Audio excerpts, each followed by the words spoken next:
मासिक धर्म के दौरान स्त्रियों को कौन सी कार्य नहीं करने चाहिए? स्त्रियों को किस श्राप की वजह से मासिक धर्म की पीड़ा होती है? नमस्कार दोस्तों, हमारी YouTube चैनल में आपको स्वागत करता हूं। दोस्तों, एक बार देवी लक्ष्मी भगवान विष्णु से पूछती हैं, हे प्रभु, आज मेरे मन में एक प्रश्न को लेकर शंका उत्पन्न हो रही है। हे नाथ, इस विश्व जगत में केवल आप ही मेरे इस शंका का समाधान कर सकते हैं। माता लक्ष्मी की बात सुनते ही भगवान विष्णु ने कहा, हे प्रिय, तुम्हारे मन में जो भी प्रश्न है तुम निसंकोच होकर पूछो, मैं उसका समाधान अवश्य करूंगा। तब माता लक्ष्मी कहती हैं, हे नाथ, वह कौन सा श्राप है जिसके कारण स्त्रियों को मासिक धर्म की पीड़ा सहन करनी पड़ती है? और एक रजस्वला स्त्री को कौन से कार्य नहीं करने चाहिए जिससे वह अपने ऊपर लगने वाले पाप से बच सके? तब भगवान विष्णु कहते हैं, हे देवी, तुमने संपूर्ण मानव जाति के कल्याण हेतु अत्यंत उत्तम प्रश्न किया। हे देवी, मैं तुम्हारे इन प्रश्नों का उत्तर एक सुखदेव नामक पुरुष के जीवन में हुई घटनाओं के माध्यम से दूंगा, जिससे तुम्हें तुम्हारे प्रश्नों का उत्तर इस कथा के माध्यम से प्राप्त हो जाएगा। यह कथा इतनी पावन है कि इस कथा को श्रवण करने मात्र से ही समस्त मनुष्यों के समस्त पापों का नाश हो जाता है। जो भी पति पत्नी इस कथा को ध्यानपूर्वक सुनते हैं तो उन्हें सुख और सौभाग्य की प्राप्ति होती है। इसीलिए मैं जो कथा आपको सुनाने जा रहा हूं, इसको ध्यानपूर्वक पूरा अंत तक अवश्य सुनना। तब देवी लक्ष्मी कहती हैं, हे नाथ, यह सुखदेव कौन थे और उनके जीवन में कौन सा घटनाएं हुई थी? हे प्रभु, मैं इस कथा को सुनने के लिए उतावली हो रही हूं, कृपया आप इस कथा को मुझे सुनाइए। तब भगवान विष्णु उस कथा को आरंभ करते हुए कहते हैं, हे देवी, पूर्व काल की बात है। निर्मल देश में एक अत्यंत शोभावान नगरी थी। उस नगरी में सुखदेव नाम के एक ब्राह्मण रहा करते थे। सुखदेव को समस्त वेदों और शास्त्रों का ज्ञान था। सुखदेव की पत्नी का नाम तपस्या था। वह भी अत्यंत चरित्रवान स्त्री थी। एक दिन सुखदेव और उसकी पत्नी सत्यनारायण भगवान की पूजा रखी और सभी ब्राह्मणों को स्वयं जाकर निमंत्रण दिया। उसके बाद पूजा के दिन समस्त ब्राह्मण उसके घर पर पधारे और उन्हें आसन देकर प्रेम के साथ बिठाकर भोजन कराया। भोजन करने के बाद सभी ब्राह्मण सुखदेव को आशीर्वाद देकर वहां से प्रस्थान कर गए। पूजा संपन्न करके सभी को विदा करके जब सुखदेव अपने घर के द्वार के सामने गया तो उसने देखा कि एक कुत्ता और एक गाय आपस में कुछ बात कर रहे थे। जब ब्राह्मण सुखदेव ने उस कुत्ते और गाय की पूरी बात सुनी तो सुखदेव को बड़ा आश्चर्य हुआ। वह कुत्ता और गाय और कोई नहीं था, बल्कि उसके माता पिता ही थे, जो पिछले जन्म के पाप कर्मों को करने के कारण इस जन्म में कुत्ता और गाय बन गए। तब सुखदेव मन ही मन सोचने लगा, भगवान ने किस पाप के कारण माता पिता को पशु का शरीर दिया? अब मैं इनको उद्धार के लिए क्या करूं? इस प्रकार विचार करते हुए सुखदेव को रात भर नींद नहीं आई। वह सोच विचार करने लगा। तब उसे याद आया कि मेरे माता पिता की आत्मा की मुक्ति का उपाय केवल मुनि वशिष्ठ जी ही बता सकते हैं। सुबह होते ही मुनि वशिष्ठ जी से मिलने के लिए उनके आश्रम पर जा पहुंचा और वशिष्ठ जी सुखदेव से कहने लगे, हे ब्राह्मण श्रेष्ठ, आप आज किस कारण से हमारे आश्रम में पधारे?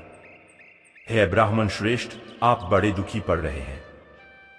आपके दुखों का कारण क्या है?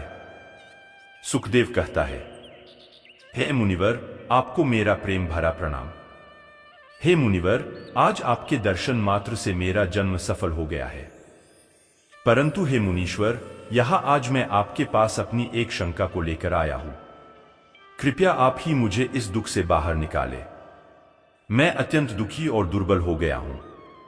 मुनि वशिष्ठ ने आगे कहा कि हे ब्राह्मण देव, आप दुखी मत होइए। आपकी जो भी शंका है वह निसंकोच होकर मुझसे पूछो, मैं अवश्य तुम्हारी शंका का समाधान करूंगा। फिर सुखदेव कहता है, हे मुनीश्वर, कल मैंने अपने घर पर भगवान सत्यनारायण का पूजन करवाया तथा अनेक ब्राह्मणों को और भूखे लोगों को भोजन कराया। मैंने सब कुछ विधिपूर्वक पूजन किया।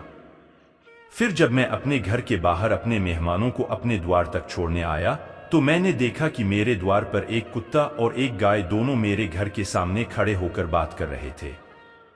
सबसे पहले कुत्ता उस गाय से इस प्रकार से कहने लगा कि देखो आज कैसी घटना घटी है। हमारे पुत्र के घर में ब्राह्मणों के भोजन के लिए जो दूध रखा था, एक सांप ने उस दूध के बर्तन में अपना विष उगल दिया था, जिसे देखकर मुझे बड़ी चिंता होने लगी, क्योंकि उसी दूध से भोजन बनने वाला था। अगर मेरे पुत्र के घर पर उस दूध से कुछ बनाया जाता और सभी लोग उस दूध को खा लेते तो उन सबकी मृत्यु हो जाती।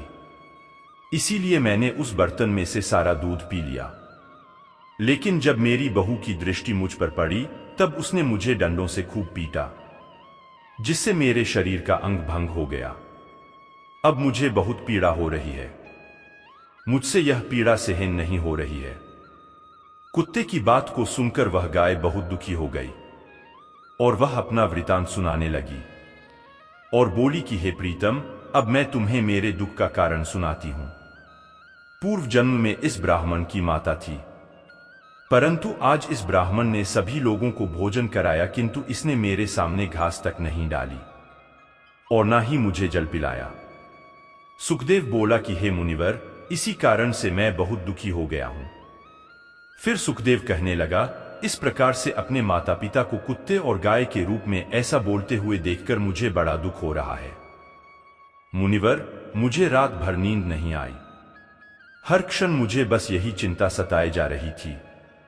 मैंने कभी कोई पाप नहीं किया है, परंतु फिर भी मेरे माता पिता को ऐसे कष्ट झेलने पड़ रहे हैं। मुनिवर, यही मेरी शंका है। इसी कारण से आज मैं आपके पास आया हूं। कृपया आप अपनी दिव्य शक्ति से पता करके मुझे बताइए कि किस कारण से मेरे माता पिता की ऐसी दुर्दशा हुई है और उनकी मुक्ति के लिए मुझे कौन सा कर्म करना होगा। तब मुनि वशिष्ठ जी ने ध्यान लगाते हुए वह सब कुछ देख लिया और उस ब्राह्मण सुखदेव के माता पिता के पूर्व जन्म के कर्मों के बारे में कहने लगते हैं।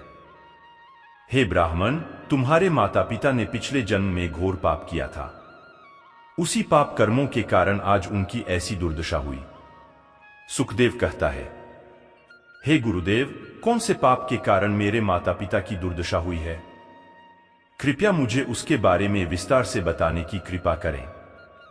फिर मुनि वशिष्ठ जी कहते हैं, हे ब्राह्मण सुखदेव, यह कुत्ता जो तुम्हारे पिता हैं, यह पिछले जन्म में वसंत नगर के श्रेष्ठ ब्राह्मण हुआ करते थे। इन्होंने एक दिन एकादशी का व्रत रखा, परंतु यह उसका पालन ना कर सके और भोजन कर लिया था। एकादशी के व्रत के दिन तुम्हारे पिता ने दान धर्म भी नहीं किया। इन्होंने अपने द्वार पर आए हुए कुत्तों को कभी भोजन नहीं खिलाया। तुम्हारे पिता ने अपने पितरों का श्राद्ध भी विधिपूर्वक नहीं किया और तुम्हारे पिता ने पिछले जन्म में मासिक धर्म के दौरान ही तुम्हारी माता के साथ संबंध बनाया था और इसी पाप के कारण तुम्हारे पिताजी को इस जन्म में कुत्ते का जन्म मिला है। हे ब्राह्मण, अब तुम अपनी माता के बारे में सुनो। तुम्हारी माता ने रजस्वला होते हुए भी भोजन बनाया। मासिक धर्म के दौरान ही इसने भगवान की पूजा उपासना की, तुलसी को जल चढ़ाया। इसी कारण से इसे महापाप लगा है। मासिक धर्म के दौरान स्त्री 3 से 5 दिनों के लिए अपवित्र हो जाती है। मासिक धर्म के दौरान स्त्री को पूजा पाठ नहीं करना चाहिए, ना ही संबंध बनाना चाहिए। प्रत्येक स्त्री को इन 3 से 5 दिनों में अपने बाल भी नहीं धोने चाहिए। इससे उसके पति की आयु कम होती है। मासिक धर्म के दौरान पेड़ पौधों को स्पर्श नहीं करना चाहिए। जो पुरुष रजस्वला स्त्री के साथ संबंध बनाता है, उसे ब्रह्मा हत्या का पाप लगता है। रजस्वला स्त्री के शरीर में 3 से 5 दिनों तक ब्रह्मा हत्या का पाप निवास करता है और 6वें दिन ही वह स्नान करके पवित्र हो जाती है। गुरु वशिष्ठ सुखदेव से कहते हैं, हे ब्राह्मण श्रेष्ठ, इसी पाप के कारण तुम्हारे पिता को कुत्ते और तुम्हारी माता को गाय का जन्म प्राप्त हुआ है। और कहते हैं कि हे ब्राह्मण, तुम किसी भी अमावस्या के दिन अपने माता पिता की मुक्ति के लिए श्राद्ध तथा तर्पण करो और दान धर्म करो, गाय की सेवा करो और गौ माता को भोग खिलाओ। और अपने माता पिता की मुक्ति के लिए भगवान से प्रार्थना करो। सुखदेव, जैसा वशिष्ठ जी कहते हैं वही करता है और फिर उसके माता पिता को समस्त पापों से मुक्ति मिलती है।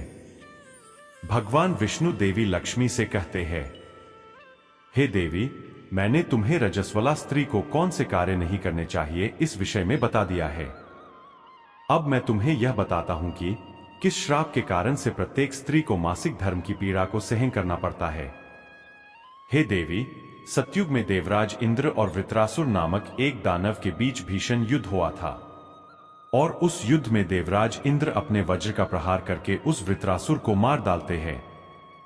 वृत्रासुर के शरीर में एक ब्रह्मा हत्या वास करती थी और दानव वृत्रासुर की मृत्यु होते ही उसके शरीर से ब्रह्मा हत्या बाहर निकलती है और इंद्र का पीछा करने लगती है। फिर वह ब्रह्मा हत्या देवराज इंद्र के शरीर में प्रवेश कर लेती है, जिससे इंद्र को ब्रह्म हत्या का पाप लगता है। देवराज इंद्र ब्रह्मदेव के पास जाते हैं और उनसे ब्रह्म हत्या से छुटकारा पाने का उपाय पूछते हैं। ब्रह्मदेव उस ब्रह्मा हत्या को इंद्र के शरीर से निकलने की आज्ञा देते हैं और वह ब्रह्मा हत्या इंद्र के शरीर से बाहर निकलकर ब्रह्मदेव से कहने लगती है, हे परमपिता ब्रह्मा, अभी तक मैं वृत्ता असुर के शरीर में निवास कर रही थी, क्योंकि उसने अनेक ब्राह्मणों की हत्याएं की थी। जब इंद्र ने वृत्ता असुर की हत्या की तुम इंद्र के शरीर में वास करने लगी। अब आप ही मुझे कोई उचित स्थान दीजिए जहां पर मैं रह सकूं। फिर ब्रह्मदेव कहते हैं, हे ब्रह्मा हत्या, मैं तुम्हें उचित स्थान देता हूं।